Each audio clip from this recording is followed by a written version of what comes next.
there's so many different ways to practice mindfulness, and I think that's one of the important things is finding what works for you or what works for the child, and not trying something and being put off or thinking, I know a lot of people think like, oh no, like I tried to meditate once, I couldn't do it. So welcome. I am so excited today to be speaking with Dr. Helen Maffini. She is the founder of MindBe Education, an educational training company helping children, teachers, and parents develop skills in mindfulness and emotional intelligence. And she is the co-author of the book Developing Children's Emotional Intelligence and runs the annual Preschool Mindfulness Summit. So welcome, Dr. Helen Maffini. Thank you. Thanks so much for having me. I'm really excited to be here and talk with you today.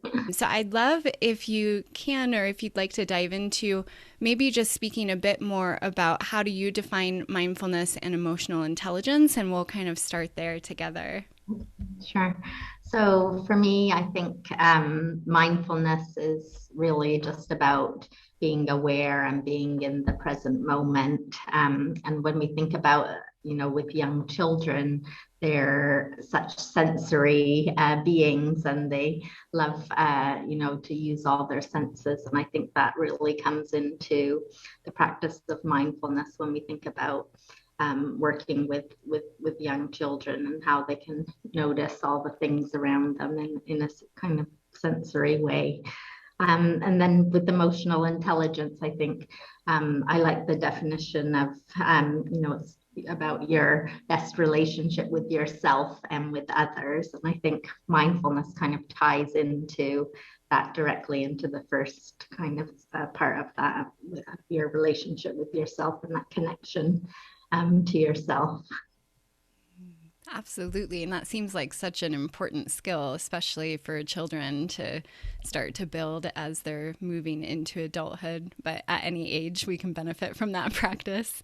Yeah, Sorry, I was just going to say I'm super passionate about, bringing this to all ages. It's helped me, personally, but I just think if we can bring these skills in a fun and playful and developmentally appropriate way to young children, they'll just have this little toolbox that they can take with them and be able to face kind of the ups and downs of life in a path that may be easier for them going forward, and their brains will be developed in that way, and the neural pathways will be there. It'll just be a natural way for them to be, and I just think it could really help the world if we could bring that to young children. Absolutely. And so I'm curious, because you were just mentioning a little bit about the brain, but if you can speak to some of the benefits around mindfulness and building our muscles around emotional intelligence. Sure. I think, there's more and more research coming out, it's big, especially, we have a huge base of research around adults and mindfulness and EQ. But when I started my doctorate, there was actually really limited research on preschool children, but that is also building up now. And we can say quite confidently that it helps us to feel calmer, to feel happier, to be able to sleep better, to be able to be kinder to ourselves and to others. It does improve academic outcomes in children. So sometimes that's something interesting that schools like to know, or when we're trying to bring these kind of skills into schools that are very academic. This is one way we can present it to help make this change in the educational system. But I think, the list goes on and on of all the things, and it's, all positive. There's very little that you can say that isn't beneficial about the practice. And there's so many different ways to practice mindfulness and ways to develop your emotional intelligence. And I think that's one of the important things is finding what works for you or what works for the child, and not, trying something and being put off or thinking, I know a lot of people think like, oh no, like I tried to meditate once, I couldn't do it, and then like, that's the end of that. And they imagine sitting on the floor for an hour in total silence. And so I think there are some misconceptions about the practice and what we can do. But I think if you can try out different things and just start with little simple things in life, those can really help us to feel calmer, but also and less stress and reduced anxiety, but also to I always it's the pause. There's like a space. You develop this practice and there's a little pause. And that pause is so amazing for me, that this has been, personally something that has, let me change my reaction, or let me think about things in a different way, or just accept how things are. I used to be really like fighting with myself in my head a lot, or with the situation, and when I learned to kind of accept things as they are and not to judge things so much, especially about myself, it just created a real peace and calmness in my life. And I would love for everyone, but especially for children, to be able to have those skills and take them with them through their schooling. I love that. I love that reminder that there's options, that you can explore different ways of practicing mindfulness and different activities, and finding and feeling into what is a good fit for you, that it is different for everyone. And also that misconception that you mentioned, or various misconceptions that are around mindfulness. What it made me think of is, I remember years ago I had a student that came to a class, and their perception of mindfulness and meditation was that we were to completely empty our minds. So we had zero thoughts, no thoughts at all. Good luck with that. Yeah, exactly.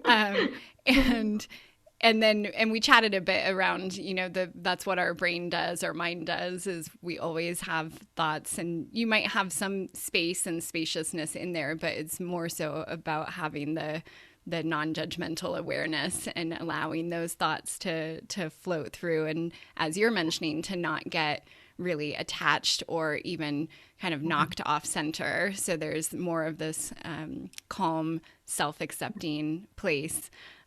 So I love that you named that. And I'm curious if you can maybe share some different ways that someone could practice mindfulness, whether an adult or if it's a parent and teacher sharing with a child. But if you have some favorite mindfulness practices that you can easily kind of chat about. Yeah. So, I know, I think there's, more formal practices and informal practices. And I really love, having these mindful moments throughout my day, and also in schools. I think this is, a really great way to just build mindfulness into your home or your classroom. So things like just pausing or taking a breath when you're having a transition. So instead of rushing into the next activity, it would take, we'll say in a school, if you're maybe going from PE and coming back to class, and just taking that moment, and it's literally like 10 seconds to I'll take a deep breath together, to come back into the present moment and really notice where we are. And I do this, I work from home a lot, and I try to do this when I get up and move around the house. because I can get really into a rush mode and have my to-do list and things, and it's making the time to just stop for a moment and just come back to the present moment and stop thinking about the 7,000 things there are to do, but come back and noticing how my body feels. Do I need something? Taking that time to care for myself. Not pushing too much, which I am very good at doing. Stopping and having a cup of tea and really noticing how the tea tastes and what it looks like, and just enjoying that moment, and not, rehashing things that didn't go well or things that I need to do, but just being there. And these little moments make such a difference to me. Other things I do are like whenever I open a door, I take a deep breath in, and it's just like a habit now. Or when I walk up a step of a staircase, I'll stop and ground myself and come back into my body. But I love movement, so like walking in nature and really noticing nature for me is so replenishing. And I think a lot of people, that maybe don't like to sit and have that kind of traditional meditation that we think about a lot of times when we hear about mindfulness or meditation, is walking and noticing the different sounds. Or sometimes I just pick something, and this is great to do with kids, like have a walk and notice, do you see anything red, or what sounds can you hear, or how does the wind feel on you, and just having practicing noticing what's right there. But there's so much research, I think, coming out about the benefits of being in nature on reducing our stress hormones, and how they last, for very short periods in nature, have a quite long lasting effect on us. So for me, sometimes, you don't feel like going out, especially with COVID, and, there's, even though it's beautiful and sunny, and sometimes I think like, oh, it's just so much effort to go out, but I do it, and and I always feel better. I always, every time, and that's what propels me to keep doing it. So, also, connecting, I think, is really important. I work on Zoom most of the time, and even before COVID. So, but making that time to chat to the person I'm calling with, and getting to know them as a person, and really forming that connection, and or just taking the time out to call a friend or have a coffee date, and not just plow through everything that I need to do, I think is really important for myself. With kids, I think there's loads of simple things that we can do, and I love working with the breath. I think it's a really great way for kids to tune into the here and now and notice what's going on in their body. So, but doing it in playful ways, like pretending that you have a bowl of soup, and breathing, smelling in, and taking that deep breath in, and then blowing out and cooling it off, just so they get that practice. Or lying on the floor with a teddy bear on their stomach and rocking the bear to sleep, and noticing how their breath moves their tummy. Tracing figure eights is the one. I like to do this myself as well, like tracing it on my hand, and I like that kind of sensory touch. But this is a great one with students, and breathing in and breathing out as you trace the figure eight. And that's a great one for kids who are feeling anxious, and maybe in exams, which are coming up soon for a lot of teenagers and things, and something they can do just on their leg, and breathing in and breathing out. And nobody would even notice what you're doing, but it could really help to lessen that anxiety and just reduce all those stress hormones flying around. So it's really, I think, just simple things that we can do. I'm also a big believer in, teaching children from a very young age about kindness and being kind and how we can support and connect with other people. So a lot of it's about discussion, and I think using storybooks or puppets or dolls to talk about different issues is something that parents and teachers can do. So, sometimes children don't want to verbalize, or they might not be able to verbalize yet, but, maybe going through something. We've had a lot of people passing away during this time, or it could be divorce or any number of issues. And reading a story about a character that's facing that is often a really great way for a child to relate and talk about the character.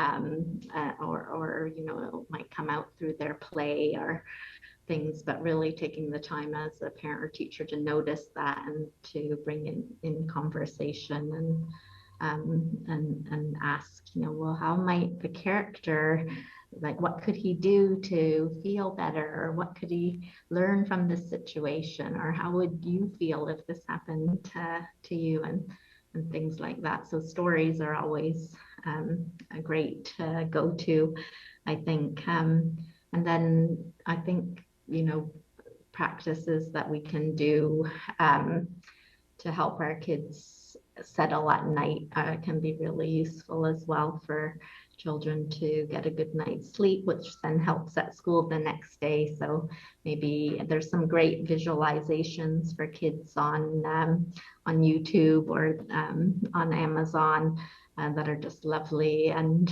bring in kind of breathing techniques and things, and just help children to really get into that relaxation mode and ready for sleep with all the worries neatly tucked away until the next day and things. So I could go on and on about things we can do anyways, but I think the main thing I want to say is, just find what works for you. And it can just be these little moments when you're brushing your teeth or washing your hands or in the shower. It doesn't have to be a big, long time consuming thing, but consistently doing those things, it happens pretty quickly. And in research, in 6 to 8 weeks, you can really develop a lot of positive benefits from just having these little mindful moments in your day.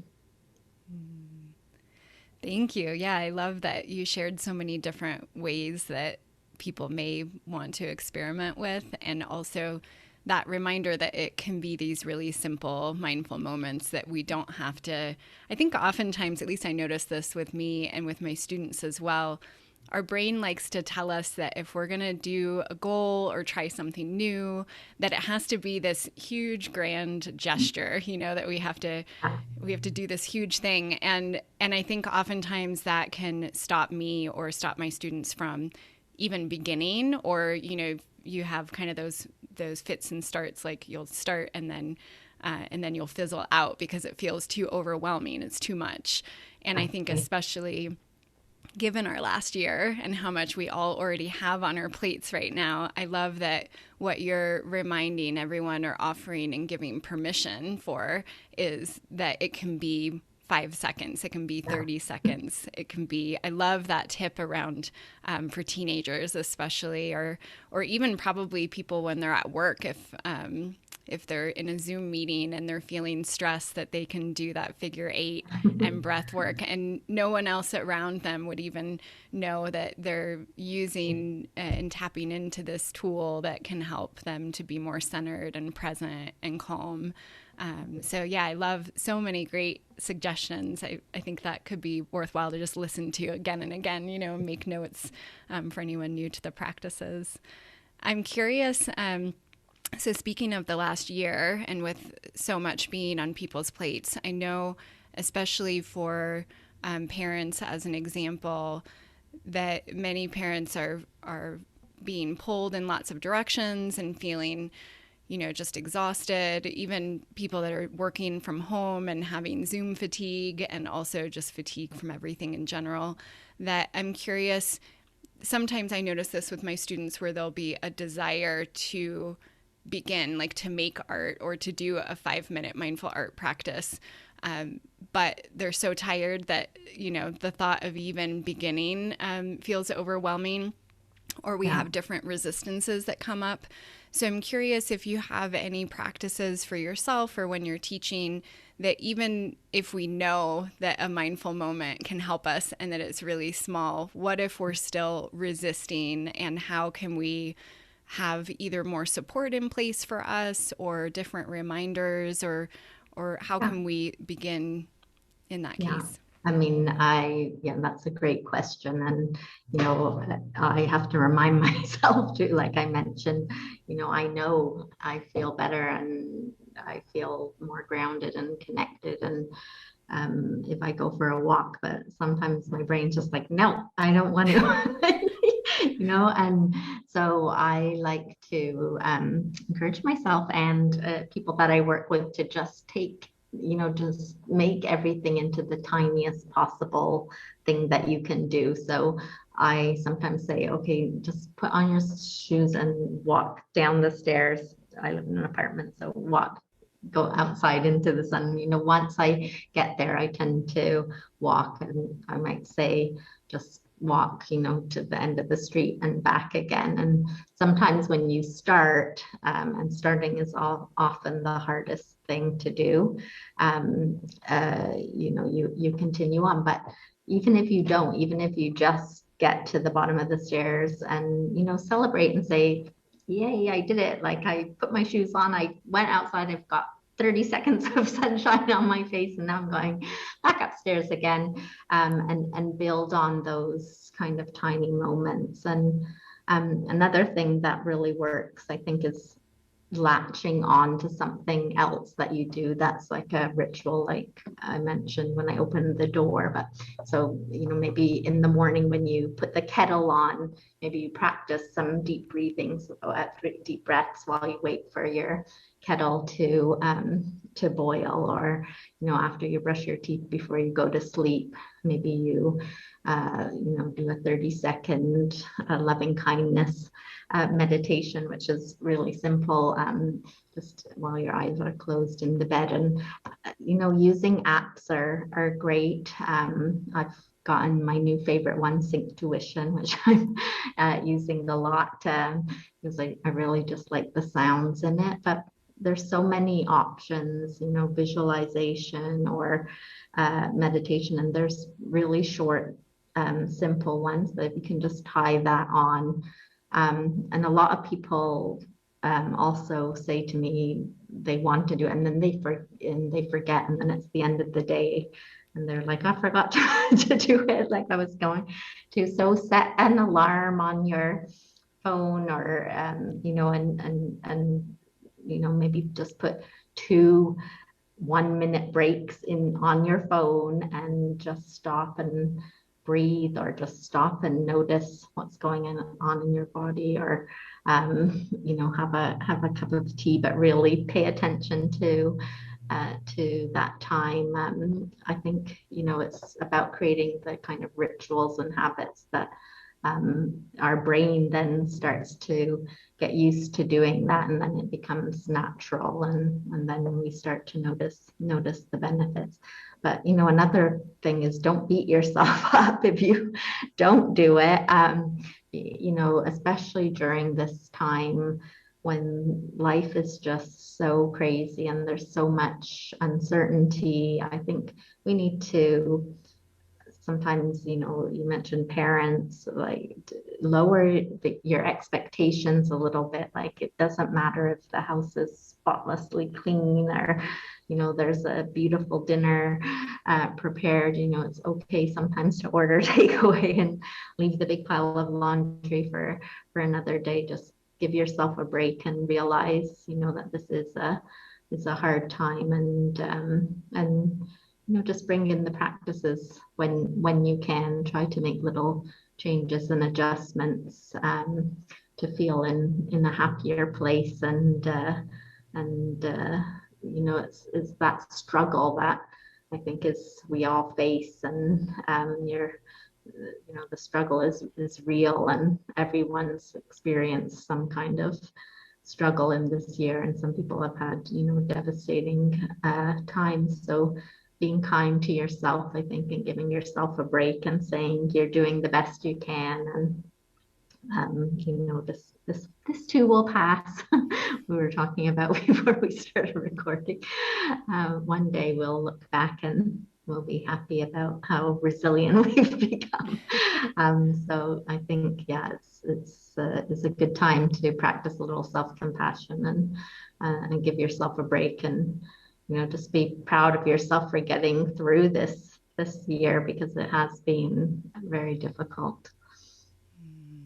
Yeah, absolutely. And I think that offering that reflection and kindness back to ourselves, especially when we're having so much on our plates, is so important and really needed. Yeah. And Yeah. I love that you name that it's our shared experience, that even though it might look and feel different for many of us in some form, we're all going through that struggle together in our own way. And I love the reminder that you have also around syncing up habits. So if you walk through a doorway, or if you're doing these things, that you can then attach on to when you do one action, you can choose to have a mindful moment. Such a good way to, if you're forgetting, because and you can practice, right? Practice. So I do this, and then I'm going to do this, and then just it helps to remind yourself, oh yes, I need to take care of myself right now. Yeah. Yes, yeah. And I don't know, have you ever heard of the Kaizen Muse method? I've heard of it, but I'm not really familiar. Yeah. I just thought of it when you were sharing, because it largely talks about having the next step be so small that you couldn't not do it. So for runners, they say to just like lay your shoes out by the door or by Okay. your bed. Right. And for a lot of my students, I'll have them leave out, if they have a small space, some of their art materials, because sometimes the hardest step is beginning, as you're mentioning, and how can you ease that like doorway open a little bit for you to step into it. I'm curious. So I know when we were chatting a couple weeks ago on the summit, and I was sharing around mindful art, and you've been doing mindfulness, and we were chatting about the mindful art piece.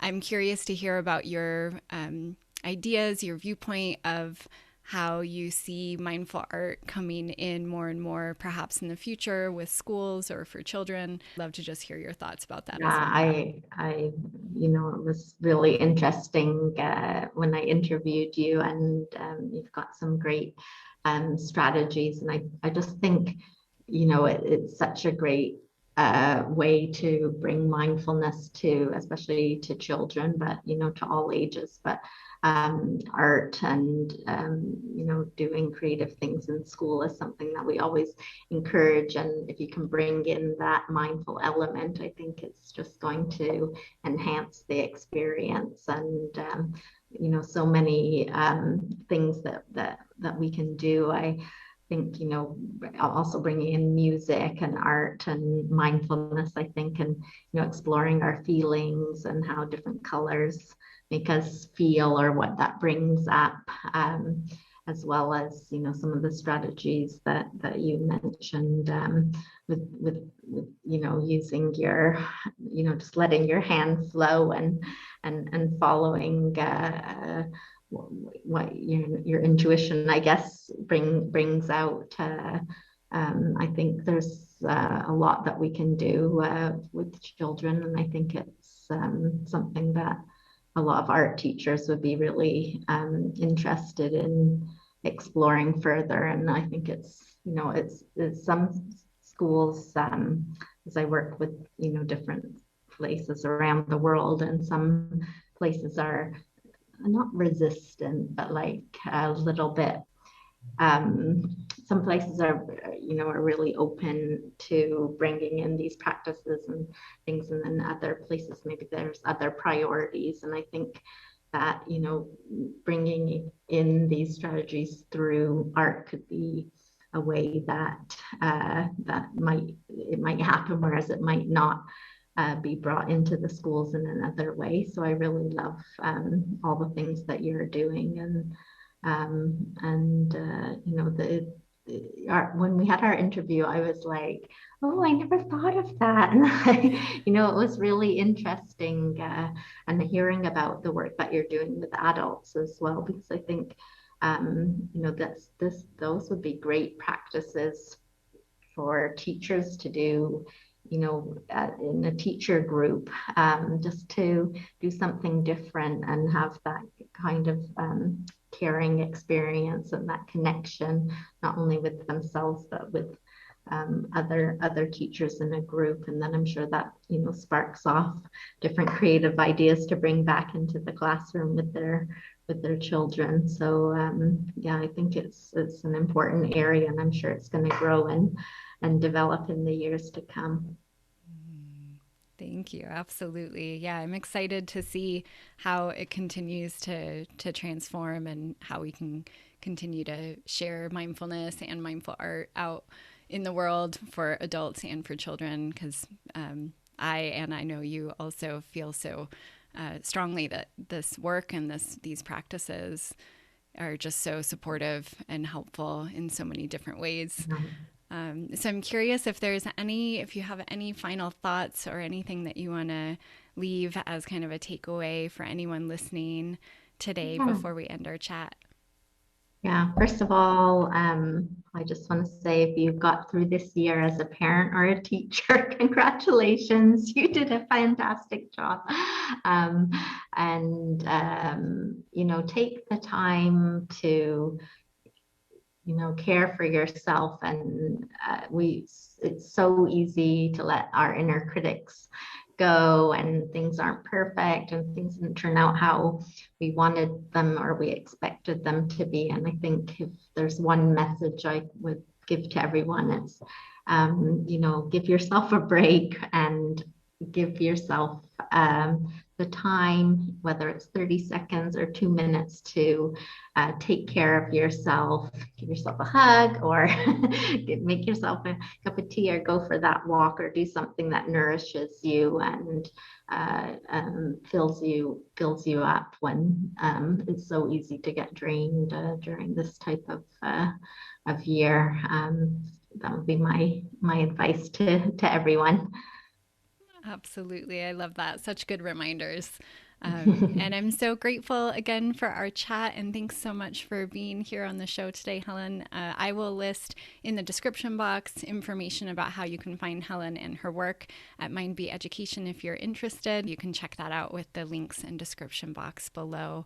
Thank you so much, Helen, for being here with me today. Great. Thank you so much for having me. It was great to chat again.